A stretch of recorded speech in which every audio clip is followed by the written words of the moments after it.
Now, after Jio in India, comes Reliance's next big move in telecom, their entry into Africa. दोस्तों, एक तरफ हम पाकिस्तान में रुपए के लिए तरस रहे हैं कि यहाँ पे कोई इन्वेस्टमेंट कर दे, लेकिन मज़े की बात यह है कि मुकेश अंबानी साहब जो हैं वो अफ्रीका के अंदर इन्वेस्टमेंट्स कर रहे हैं। 5G की जब बात हुई तो 5G एक कंप्लीट पैकेज है, एक कंप्लीट इकोसिस्टम है। इट इज़ सिर्फ कंज्यूमर को फ़ायदा नहीं होगा, इसकी इंडस्ट्रियल एप्लीकेशन है, इसके अंदर जो आपके logistics, chain management, transportation, agriculture, health, medicine, इसमें बहुत सारी जो एसोसिएटेड टेक्नोलॉजीज़ हैं इनको भी टारगेट किया गया। मैं नहीं समझता कि इससे ज़्यादा बेहतर कोई शख्स हो सकता है जो अपने मुल्क के लोगों के लिए रोज़गार निकाले, जो अपने मुल्क की इज्जत पूरी दुनिया में करवाए। उससे बेहतर और कौन शख्स हो सकता है कि जो अपने ही लोगों को रोजगार दिलाए। सर्कस अब लगने वाला है। हम मालूम है तेरे बाप को मत सिखा, चल। आने वाले हैं सर्कस के खिलाड़ी। गाना बजाओ। राजा मियां छड़ दो यारी चंगी नहीं हो। पाकिस्तान की अवाम अमन चाहती है, हम जंग नहीं चाहते हैं। कितनी अवाम ये कहेगी कि जंग चाहते हैं? इधर आओ, हम बताएगा आप लोगों को। इधर जंग चाहते हो कि मुल्क में तरक्की चाहते हो? जंग जंग जंग जंग। हम जा रहे हैं सऊदी अरब, हम जा रहे हैं चीन, हम जा रहे हैं अमेरिका, हम जा रहे हैं यूरोप। पैसे दे दो, पैसे दे दो। देखो क्या किस्मत है साउथ एशिया की। इधर अगर इधर हिंदू मुस्लिम ना हुआ होता, ठीक है, तो आज कराची के बिजनेसमैन ने इंडिया बैठा होना था और मुंबई के बिजनेसमैन ने इस्लामाबाद और कराची बैठे होना था। हलाला हलाला हलाला हलाला। हलवा खाएं और सो जाएं। ये वो लोग हैं। पाकिस्तान तो हम सऊदी अरब को कहते हैं ना, पाकिस्तान में आके पैसा लगाओ, तो हमारे हाथ में बिजनेसमैन नहीं आ रहा। इंडियन नरेंद्र मोदी ने गुजरात में जो समिट की थी, उन्होंने बुलाए सारे बिजनेसमैन, आओ भाई, आओ वहाँ पे बैठो, आओ बिजनेसमैन आए हैं फिलां फिलां मुल्कों से, आओ बैठो, इनके साथ बात करो, इनके साथ इंगेज करो, ठीक है। और उन्होंने इंगेज करते थे वो।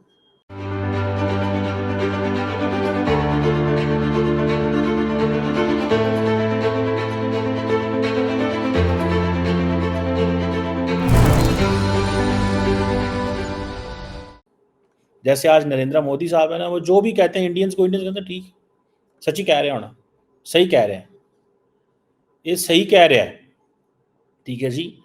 अब ये टेलीकॉम सेक्टर में घुस रहे हैं, ठीक है, पहले घुसे हुए थे लेकिन अफ्रीका में जाके घुस रहे हैं यार।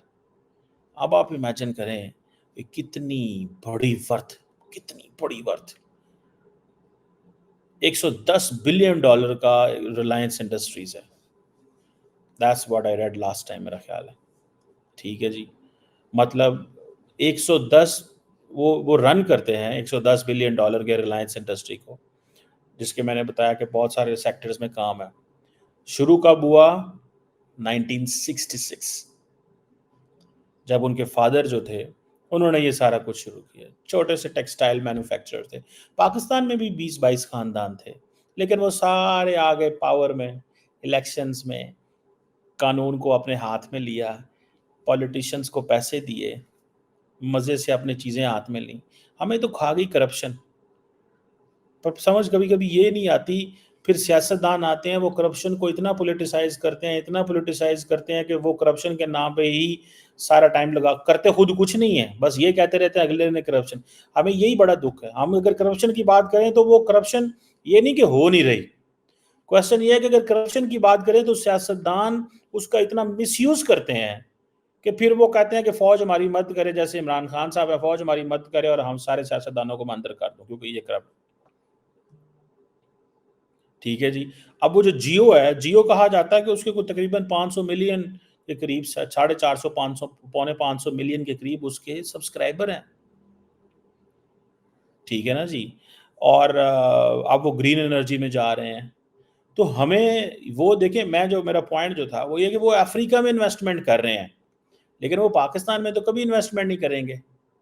वो क्यों करें वो पाकिस्तान के अंदर इन्वेस्टमेंट? क्या है यहाँ पे? क्यों? मतलब आपको पता है यहाँ पे वो कौन आए थे, कोई बिजनेसमैन आए थे इंडिया से पाकिस्तान, मुझे उनका नाम भूल गया, जिंदल साहब के पता नहीं कौन आए थे।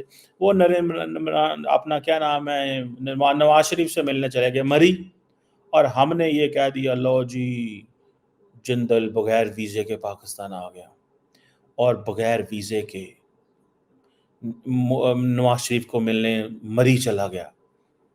पाकिस्तान तो गया, एक जिंदल गया, मोदी ये करना चाहता है।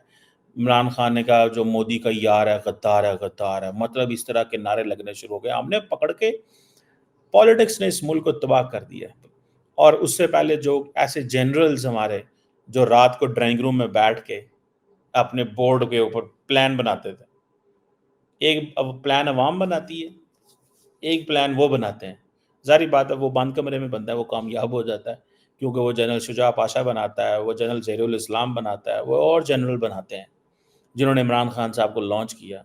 तब तो हम इतनी पॉलिटिकल अवेयरनेस नहीं रखते थे आज से 15-20 साल पहले कि ये क्या हो रहा है। छोटे थे, बच्चे थे, समझ नहीं आ रही थी। जब पढ़ना शुरू किया, चीज़ों को समझना शुरू किया, अवेयरनेस मिली, हमने कहा यार ये तो फ्रॉड हो गया सारा, ये तो फ्रॉड हो गया बहुत बड़ा। हम उसी फ्रॉड को जो है ना, उसी को रो रहे हैं, हम उसी फ्रॉड को रो रहे हैं कि पायजान आवे को साढ़े नाल की हो गया, साढ़े नाल की हो गया, साढ़े नाल ज्यादती हो गई। वो जो है उन्होंने कहा यार की चले जाए एवं लगे फिर दे। ठीक है जी।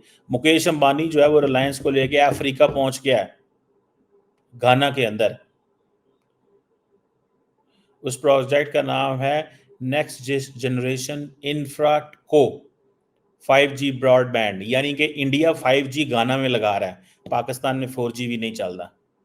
मैं अभी थोड़ी देर पहले, ट्रस्ट मी, थोड़ी देर पहले, just a few minutes ago, मैं इस्लामाबाद में बैठा हुआ हूँ। मेरे घर में जो इंटरनेट लगा हुआ है वो फाइबर ऑप्टिक है, और मैं किसी बंदे से बात नहीं कर पाया। Then I had to use my own, मुझे लैंडलाइन इस्तेमाल करना पड़ा टू टॉक, बिकॉज मैं वाईफाई से बात ही नहीं कर सकता। मतलब दुख की बात, मुझे दुख होता है इन चीज़ों से कि हम पैसे भी दे रहे हैं लेकिन बात नहीं कर सकते आप। 5G गाना अफ्रीका में तो जाएगा, इंडिया लेके जा रहा है, ठीक है जी, लेकिन पाकिस्तान में 5G क्या, पाकिस्तान में 4G भी नहीं चलेगा। कैपिटल पे बैठा हूं मैं, कैपिटल में भी अगर 4G नहीं चल रहा तो मेरे पिंड तो चलता ही नहीं है, उधर तो कुछ और ही चलता है। मैं क्या कहूँ अब आप, उधर तो कुछ और ही चलता है, ठीक है जी, उधर ये नहीं चलता, उधर कुछ और ही चलेगा। मेरे पिंड में कुछ और ही चलेगा, यहां नहीं चलेगा, ठीक है जी। ये है, मैं तो हैरान हूं कि मैं अब गांव वाले लोगों को क्या दूं जब इस्लामाबाद के अंदर हम 4G इस्तेमाल नहीं कर सकते। अब ये जो रिलायंस NGIC पार्टनरशिप है उधर, ये किस लिए है? To counter China. एक इंडिया अपना प्लेयर इस्तेमाल कर रहा है, एवं नहीं अमेरिका से सारे बिजनेसमैन अंबानी की बेटे की शादी पे आते हैं, बिकॉज उनको पता है कि इस बिजनेसमैन के अंदर जान है। मैं एक पाकिस्तान के बिजनेसमैन को मिला, उसका बहुत बड़ा चेन है स्कूल्स की, कॉलेजेस की, यूनिवर्सिटीज़ की, बहुत बड़ी चेन है पूरे पाकिस्तान के अंदर। कहते यार देखो वो जमनागढ़, आई थिंक, जहाँ पे इन्होंने ये शादी की अंबानी साहब ने, कहता देखो वो बहावलपुर से जो जहाज़ है वो नीचे होने शुरू हो गए। मतलब सारी बात है, प्रवास नीचे होनी शुरू हो गई और वो उतर गए वहाँ, वो इधर नहीं आए।